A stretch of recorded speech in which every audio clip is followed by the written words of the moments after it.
The grand hotel lobby gleamed with polished marble floors that reflected the golden glow of chandeliers hanging like jeweled crowns. Staff hurried in crisp uniforms, adjusting velvet ropes and polishing silver trays, while guests in elegant gowns and tailored tuxedos trickled in, their voices a low hum of anticipation. Eleanor, the heiress at the center of it all, stood tall near the entrance with a clipboard pressed against her silk gown, her eyes sharp and calculating. Everything had to be perfect. This gala was not just a night of charity, but her statement to society, a chance to prove she could carry her late father's legacy. Her gaze drifted toward the wide double doors, and that's when she saw him. Michael, the janitor she'd passed in the hallways countless times, now stood in the glow of the chandeliers, his broad frame wrapped in a plain suit that looked borrowed, his shoes polished but scuffed at the edges. He didn't blend in like the other men in tuxedos, he looked out of place, a shadow among diamonds. In his hand was an envelope, an invitation, though Eleanor could not fathom how he'd gotten one. "This is a private event," she said firmly, her heels clicking against the marble as she approached. Her voice carried the authority of someone who had spent her life being obeyed. "It's not for staff." Her tone softened only slightly, as if her words were a kindness. Michael's expression remained calm. He didn't flinch under her gaze, didn't shrink into himself like others might. His roughened hands, calloused from years of work, held the invitation carefully, almost protectively. He extended it toward her, the edges already bent from being clutched too tightly. Eleanor glanced at it, irritation flickering across her face. It was genuine, his name neatly printed, his seat marked.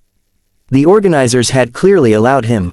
But why? She couldn't understand why a man like him, someone who mopped floors and emptied bins, had been given a place among people who spent fortunes on a single glass of champagne.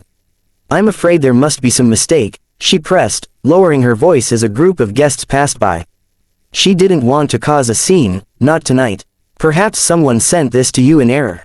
These kinds of events, they're not really for you." Her words, though polite on the surface, carried the unmistakable sting of exclusion. Michael didn't argue. He didn't defend himself or protest the quiet dismissal. Instead, he simply gave a small nod, his lips curving into the faintest of smiles. He tucked the invitation back into his pocket as if it didn't matter, though his eyes lingered on hers for a brief, heavy moment. In those eyes was something she couldn't place, a kind of knowing, a quiet depth that unsettled her. "Enjoy your evening, Miss Eleanor," he said, his voice steady, respectful, but laced with a weight that made her pause. And then, just as silently as he had appeared, he stepped aside, moving out of the way of the glittering guests flowing into the ballroom. Eleanor exhaled sharply, shaking off the strange feeling his presence left behind. To her, he was just a janitor who had somehow slipped into her perfect world. She had no idea that his face was already woven into the shadows of her past, tied to a memory she had long buried, one where he had once held her life in his hands. The music swelled as the ballroom came alive with glitter and laughter. Waiters weaved gracefully through the crowd, balancing trays of champagne flutes that shimmered like liquid gold beneath the soft glow of chandeliers. Eleanor floated through it all with practiced elegance, her sequined gown hugging her frame, her smile polished enough to reflect the room's glamour back at her guests.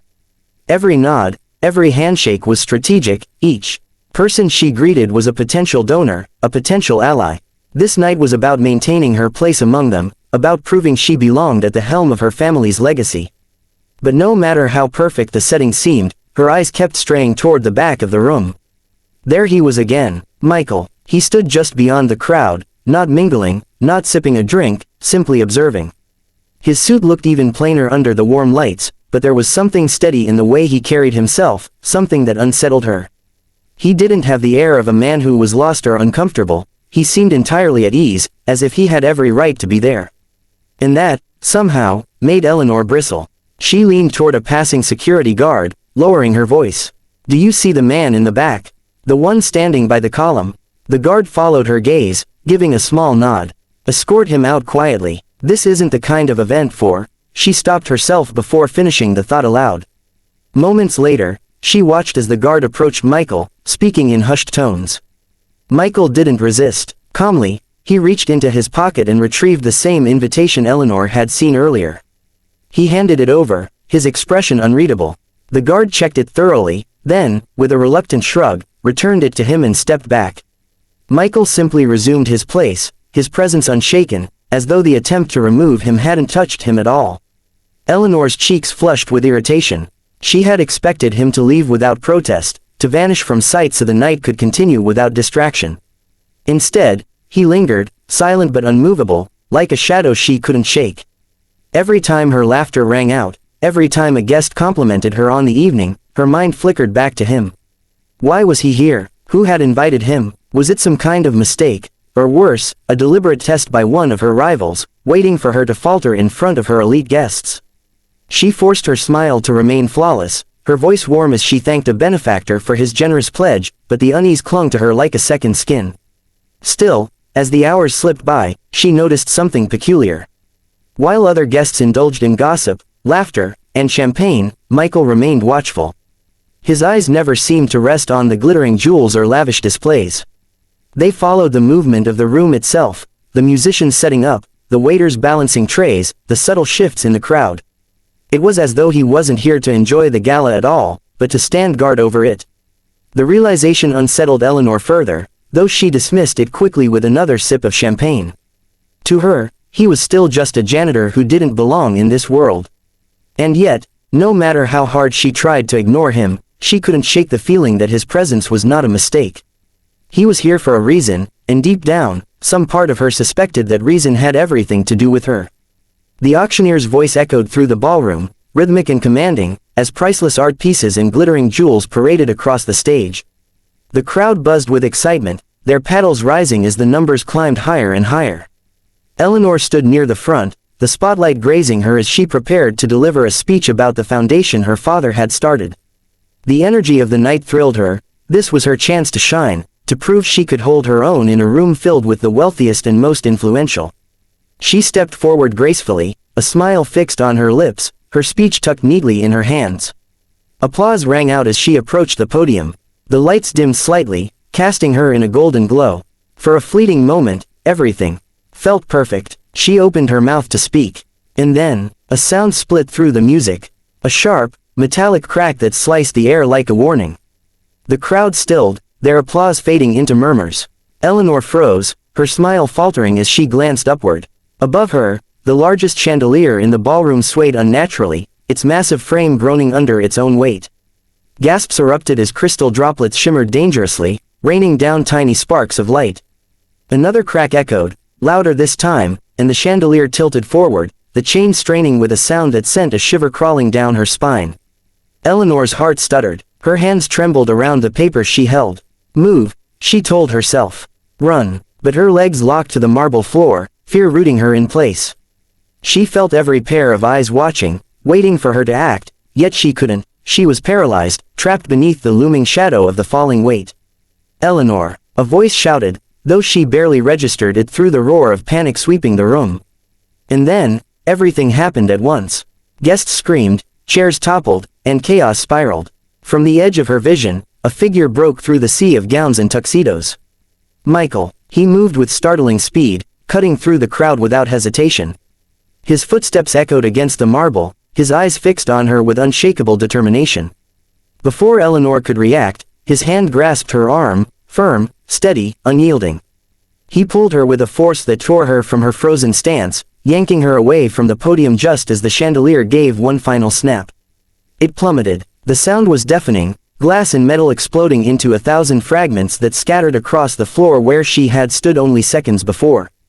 Dust rose in a suffocating cloud, the room trembling with the weight of destruction. Gasps turned to screams, guests clutching at one another, scrambling away from the wreckage. Eleanor stumbled against Michael's chest, the shock stealing her breath. Her pulse hammered in her ears, every nerve alive with the realization of how close she had come to death. She lifted her eyes slowly, meeting his calm, steady gaze. His suit was dusted with debris, shards of crystal glinting in the folds of his jacket, but he stood unshaken, his grip on her protective and sure. For a moment, the chaos around them seemed to blur into silence. It was just him, the man she had tried to dismiss, shielding her from the storm. Her throat tightened, a memory pressing at the edges of her mind, a different night, years ago, flames licking at twisted metal, strong hands pulling her from a wreckage. The same hands that now held her safe. The ballroom erupted into shouts and frantic movement as security rushed forward, as guests gathered to make sense of what had happened. But Eleanor barely heard them. She stared at Michael, breathless, trembling, caught between disbelief and a dawning realization she couldn't yet name. He had saved her. Again. Dust still hung heavy in the air, sparkling faintly under the chandeliers that remained intact. The ballroom was a storm of chaos, guests murmuring in shock, some clutching pearls or pressing trembling hands to their lips, others ushering loved ones toward the exits. Broken glass crunched beneath every hurried step, and security scrambled to restore calm. But Eleanor heard none of it. The world had narrowed to the steady thrum of her heartbeat and the man standing before her. Michael still had one hand on her arm, steadying her, though his touch was gentle now. His broad shoulders bore flecks of dust, and a thin line of blood marked his temple where a shard of glass must have grazed him. Yet he looked unbothered, as if shielding her from death had been nothing more than instinct. His dark eyes held hers, quiet and certain, carrying the same unwavering calm he had shown moments before. Eleanor's breath trembled as she whispered, "It was you." Her voice cracked, barely audible, but the words seemed to hang between them like a confession. Memories surged through her, the blinding headlights, the twisted wreck of her car, the flames that had licked at the edges of her vision. She had been younger, frightened, barely clinging to consciousness. Strong hands had pulled her from the wreckage, a stranger's voice urging her to hold on. She had never seen his face clearly in the haze of pain and smoke. But now, looking into Michael's eyes, she knew. It was him. "You saved me," she breathed, tears threatening to spill. "All those years ago, it was you." Michael's lips curved into the faintest smile, modest and unassuming. "Some things don't need to be remembered," he said softly, his voice low and even. "It was enough that you were safe." The words hit her like a weight, pressing against the guilt that had been quietly growing inside her since the moment she had tried to push him out of the gala. She had dismissed him, treated him as though he didn't belong, when in truth, her very life had been preserved by his courage. Heat rose to her cheeks, shame and gratitude clashing in her chest until it felt impossible to breathe. Her hand lifted, almost unconsciously, to rest over his, still wrapped gently around her arm. I'm sorry," she whispered, her voice breaking. I thought you were just." She couldn't finish the sentence. The word janitor tasted wrong on her tongue now, too small for the man who had risked everything for her. Michael only shook his head. "There's no need for apologies, Miss Eleanor. I never wanted recognition, I only ever wanted to make sure you were safe."